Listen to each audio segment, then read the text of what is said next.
pack liquid medications that need to be kept cold.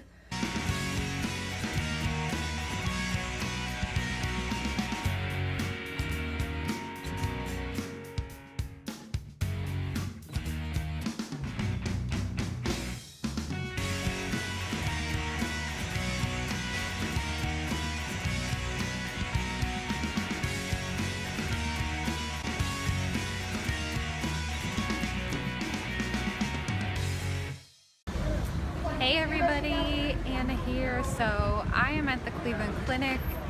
We just finished up a round of lots of stuff.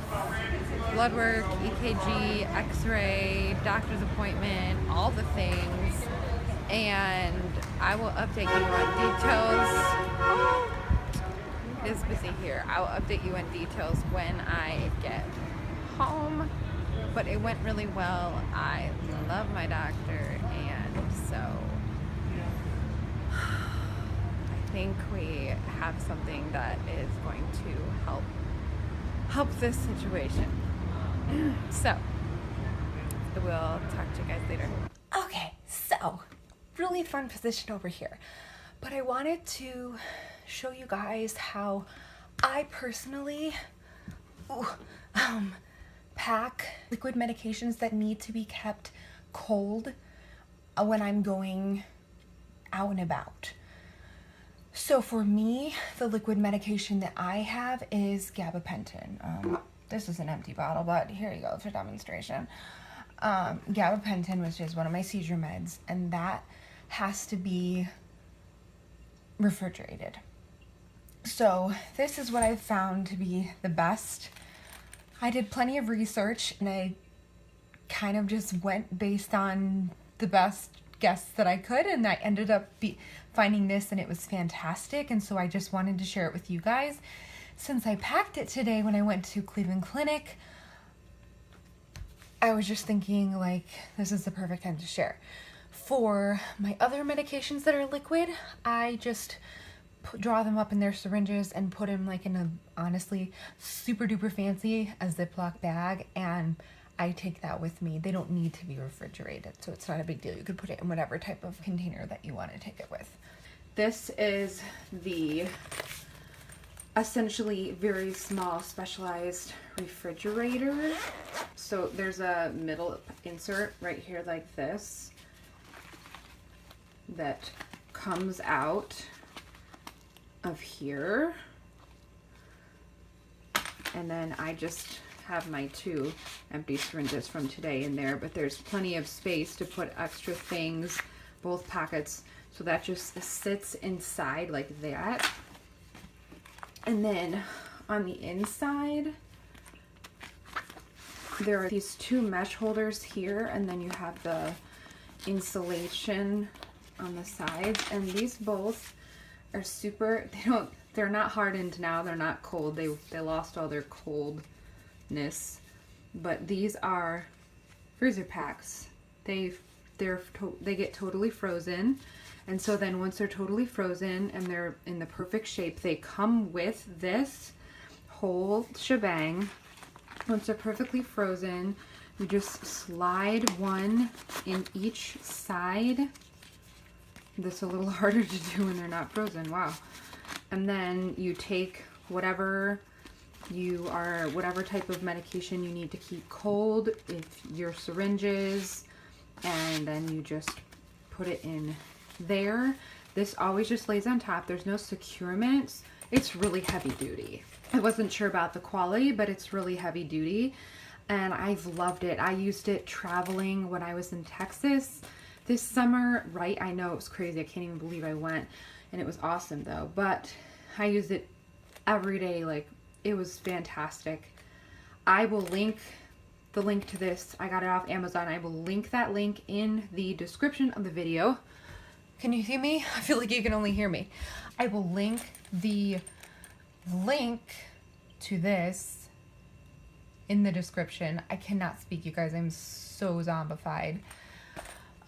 So that's pretty much it. And I have you over here by my fridge because I thought, oh, maybe I'll just demonstrate to them that I don't even know what I was going to demonstrate to you guys. And it's kind of empty looking right now, but that's my fridge. My gabapentin, and this was the slippery elm that hasn't worked out so far. Juice, applesauce, probiotics, etc. and etc. I'll be right back so I can update you guys on what happened today at the Cleveland Clinic. I'm back from off the floor. Oh man, I just filmed this whole awesome clip. Well, I don't even know if it's awesome because I'm kind of zombified right now. But turns out my phone was deciding to do time lapse. So all you can see is me going for like 20 seconds and then it's over. So here I am, right back at ya. It's like the news anchors, they're like, right back at ya. Or over to you, or don't they say that? Whatever. Anyway. Okay, so the 411 on my Cleveland Clinic day today, it felt like the longest day ever. I don't know why, it just felt so long. The drive felt extra long. I don't know. I wasn't relaxed. I don't know. My nervous system has been like... I had my appointment with my doctor first, of course. I just love him so much. He's hilarious, but he knows, like, he gets down to business, but he's funny in the meantime, and he really cares about his patients, and he, like, knows me, and he's like, sound good, kid? We'll get you better. Like, we'll figure this out. And I know that he will. Like, he's worked with so many people. We basically just explained the whole scenario with can't go to the bathroom, can't really go to the bathroom, can't relax, this horrible diarrhea, then it doesn't work anyway.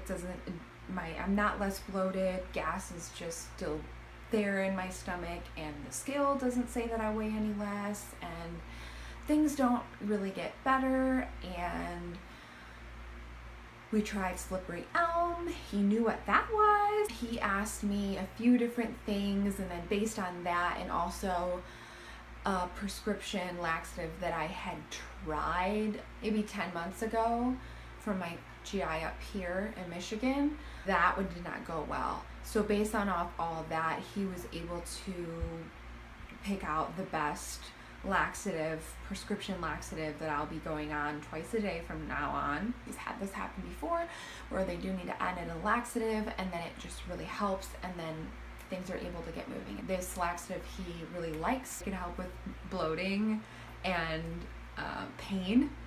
So I was just like, where's the paper? Sign me up for this, because I am ready. I volunteer as tribute. Like, and I am so ready.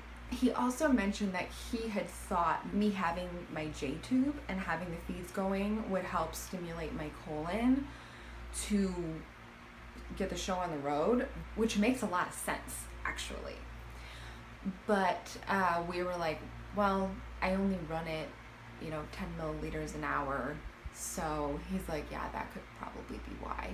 So potentially when I get my feeds up higher, that could help stimulate my colon, but I don't know why to go out. Well, anyway, he had me do an x-ray of my abdomen so that he could see where the food is sitting and how much of it is there, where it is in like my intestines, my colon, like where it's actually located. And I was telling Mom, I'm like, if they had taken this x-ray yesterday before I went to the bathroom that one time, it would be telling a lot bigger of a story, but it really doesn't matter. I also had to do the regular blood work and EKG that need to be done every 3 months while I'm on Propulsid. That's just a mandatory thing. There's safety labs, safety stuff every 3 months, so that's perfectly fine. I tried to get some footage of myself there. Did not work out. Sorry. My videographer needs a little more coaching. Don't tell her I said that. My mom just needs a little more coaching. I've coached her through a ton with pictures, and she's learning my camera, or my new phone, and with pictures she's good. But the videotaping, we really need to work on that. I got some good pictures though, so if you guys want to check out a few of the pictures that I got, head over to my Instagram. The link is in the description, and my handle is anna.i.roper. I think that was everything, you guys. Thanks for coming on this day with me, and sticking and watching these videos through when I am blabbering about nonsense. Good night to you all, and I will see you super soon. Bye.